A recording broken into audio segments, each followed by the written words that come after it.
Hey there, and welcome to step 2 on how to find a supplier. So what we're going to cover in this video is first, why you must own the brand. Second, how to pick the perfect selling price for your product. Third, the only 2 sources you need to find a supplier for any product. And then fourth, how to grow a multi-million-dollar direct-to-consumer empire with just a laptop. So why you must own the brand. Now, a lot of people talk about in e-commerce drop shipping and wholesale, and I've done every version of e-commerce you could possibly think of since I've been doing it since 2009. Problem with those models, drop shipping and wholesale and selling somebody else's brand basically, is you get lower profit margins because you have a middleman. So there's a manufacturer, then there's a brand in the middle, and then there's you who's buying from the brand. It's way better just to cut out that brand and create your own brand and buy straight from the manufacturer. So you're gonna get lower profit margins. The brand controls you. I remember my first business, did a bunch of drop shipping, had 11,000 different products I was drop shipping. I would wake up every day dreading the emails I was gonna get because the brands were getting upset with the way I was marketing the products. I was running discounts, I was selling them on Amazon, I was using different headlines. They didn't like any of that stuff. And so it's a nightmare. And you build a less valuable business. If you own the brand, the business is way more valuable. So owning the brand, way higher profit margin, you control the brand, you control your future, and the business can be worth 5 to 10 times more because people are buying the brand asset, not just some reseller, the 800th reseller of the same products. So you must own the brand. Now, with that said, we're going to show you how to find suppliers for the products so that you're actually going out there creating your own brand of a product. But first you kind of need to think about, so before you start looking at suppliers, because they're going to have different prices all over the place, you need to first think about, what am I going to sell this product for so that I know when I contact a supplier, if their price is too high, it's just not going to work. So I'll either need to contact other suppliers, hunt around a little bit more, or maybe switch to a different product. So I think first you need to learn or decide around a range of what you're going to sell the product for. So to give you an example, because most of us are going to be selling premium direct-to-consumer products. So we don't have the luxury, unless you're a massive company, have deep pockets, or have some special expertise, you're likely not going to be able to undercut people on price. So you're likely going to have to sell a premium product that's better in some way and likely has a slightly higher price, which is the business a lot of us, I think, are in. So to give you an example of pricing one of these products, if you were to go buy regular mayonnaise, it's about $3.90 each for one of these little tubs of it. This is from Amazon. This is the pricing from Amazon, but my guess is in the grocery store, it's pretty comparable. Now, if you were to buy avocado mayonnaise, which is a special kind of mayonnaise, maybe a little bit higher end, but still a generic brand, $5.59 each. So that's about a 43% premium. So if you have a better, more unique kind of product, maybe you can charge an extra 40% on top of the very basic mass-produced kind of product, in this case, mayonnaise. Now, on the other hand, in the last video, I mentioned the company Primal Kitchen, and they came out and created these higher end dressings and sauces that have really clean ingredients. They didn't really compromise anywhere as far as I could tell, which is why I buy their stuff all the time. They sell theirs, this is from Amazon, $9.49 each. So that's a 70% premium on top of the already premium avocado mayonnaise. So of all the avocado mayonnaise, theirs is 70% more expensive than those, which is obviously way more expensive than your just basic mayonnaise. I think this is the business that we're in. Is like, okay, how do we create a product that's unique to an audience, is the biggest, lightest, smallest, fastest, brightest, like we talked about in the last video. And I think if you're able to do that, you can charge significantly more than most people out there because you have a better product that appeals to a certain group of people better than any other option out there. So look at the premium products you're going to compete with on Amazon, in the stores, online, hunt around, see what they're currently selling at. Look at the premium ones. Like in this case, I'd be looking at the avocado mayonnaise, not regular mayonnaise. That's not really relevant. Target a selling price of 30 to 70% higher. I think that's roughly the sweet spot. If you get too far above that, people are going to be like, why the heck am I paying this amount of money for this?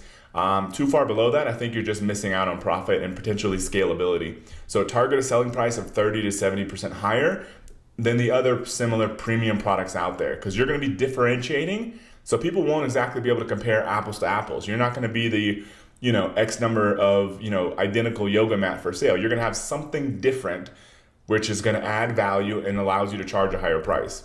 So I'll give you an example.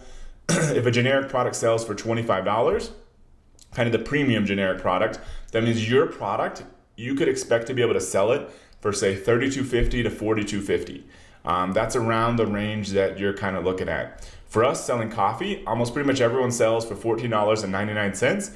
Ours sells in the 20s of dollars. So ours typical bag with no discounts is say $27, $28. We offer discounts, which is a big part of this strategy, but $27, $28 versus the $14.99 everyone else charges. But a premium coffee brand may charge like $20. So we're still higher than them because we think we have a better product, better angle, but also a better product. And so I think you can be in the same exact boat. So the selling price that you're looking for is about 30 to 70% higher than the other premium options out there because you're going to have some differentiation on top of that. Now, this is your single unit price as a starting point. So for us, $28, but we offer discounts that give people as much as 50% off when they buy in bulk because it still works out for us financially. But a lot of times you sign up for a subscription, you can get maybe $20. So we offer different discounts based on what people are buying. You should do the same exact thing, but your single unit starting price, 30 to 70% higher than the other premium options out there.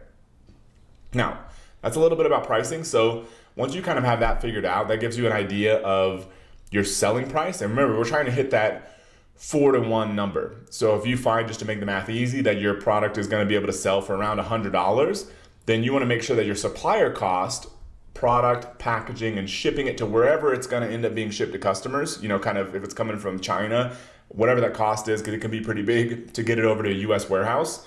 Or if it's coming from the US and going to like a US warehouse or Amazon or something, that's way less expensive. And so with all that stuff considered, if you're selling for 100, you want to make sure that your total cost all in per unit is no more than $25. If you find suppliers are like, we can't do this less than $50 or $40 or something, you may keep hunting around for better suppliers, do some better negotiations, say, hey, this is the price I need to hit, or maybe you end up having to move on to a different product. So say, for example, you wanted to sell this adjustable hourglass or something similar.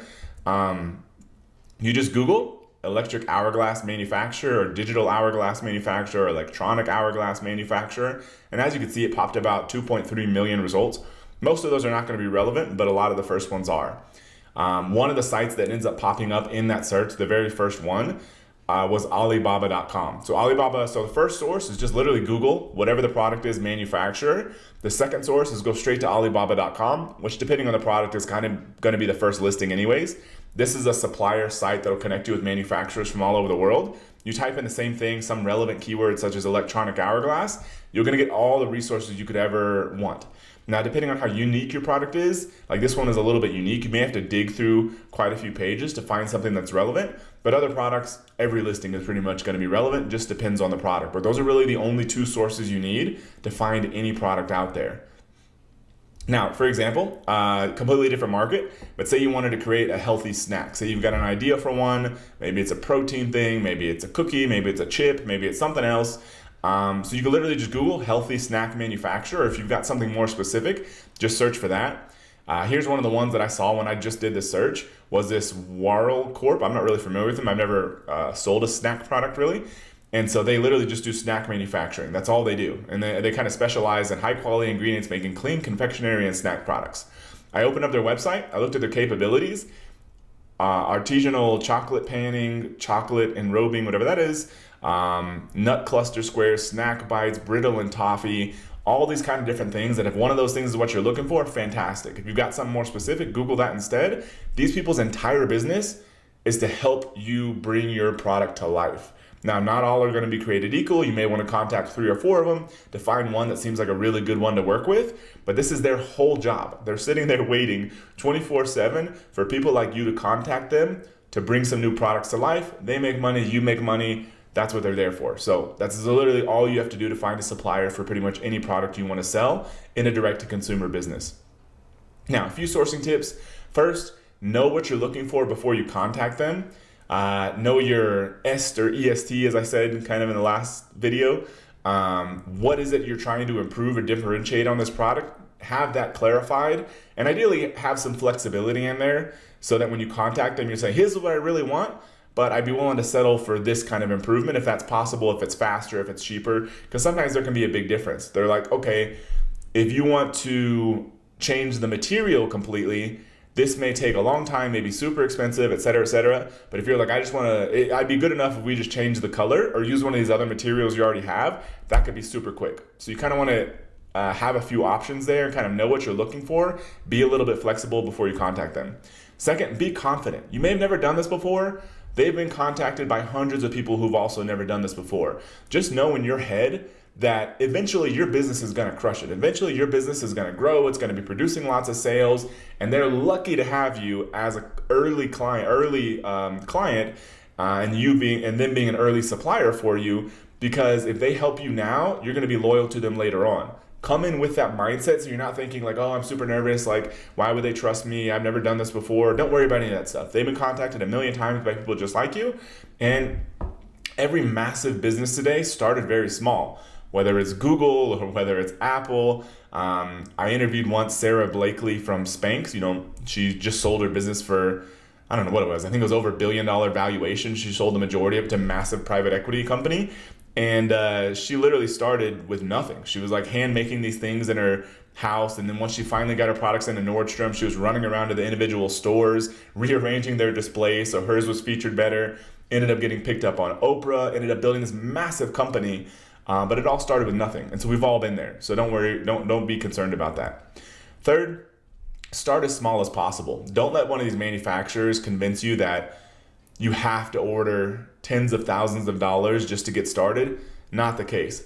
My personal opinion is no matter how big your business is, no matter how big your pockets are, try to keep your startup costs as low as possible. Few grand if possible, $5,000 max, just to test out a product. Because you may find that your differentiation is slightly off. You need to slightly change something after you started putting in front of customers. You don't want to have all this extra inventory you don't know what to do with after that. So start as small as possible and contact multiple suppliers. So if this supplier may be like, your minimum cost is going to be 20 grand. You're like, okay, great. I like your product, but I'm going to keep contacting other people.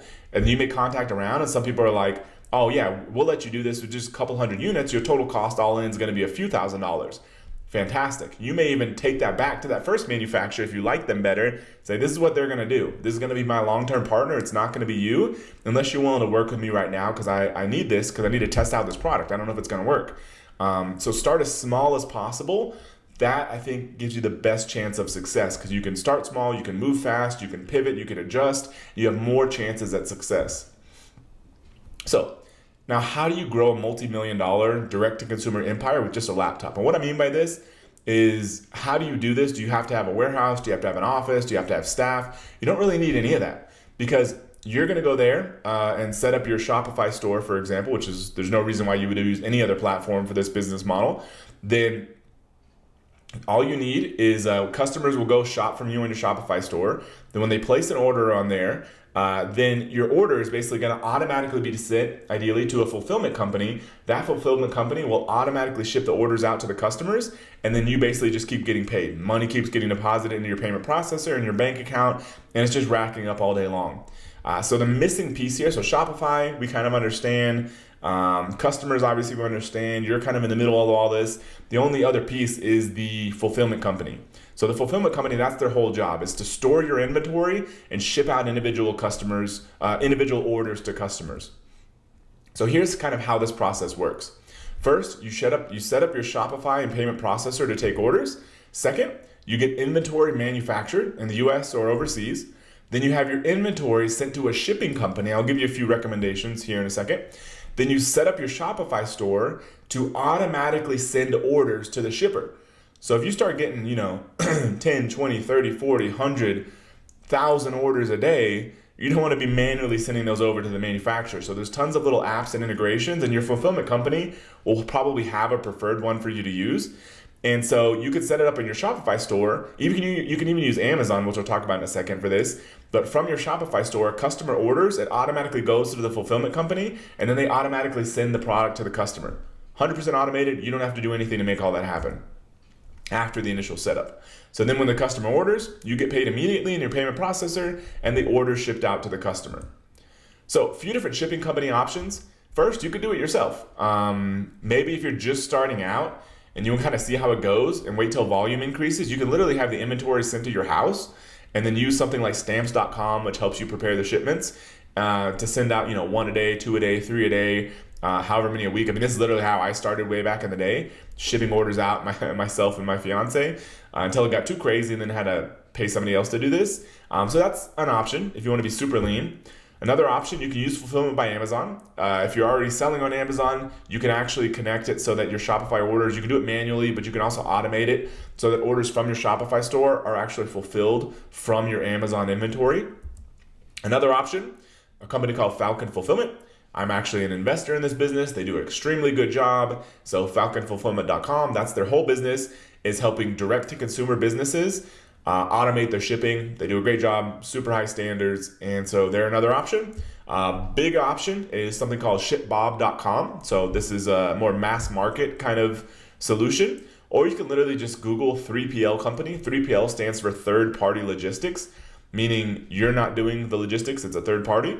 And so if you just search Google for that, you'll find a million different options there. That's all their business is they do this kind of thing for people like us all day long. So lots of options there, but it is a key component of making this business work. So next up in step number 3, we're going to talk about the proven landing page format and the little known secret Shopify doesn't want you to know to dramatically increase direct-to-consumer e-commerce sales with a fraction of the work. I'll see you in the next video.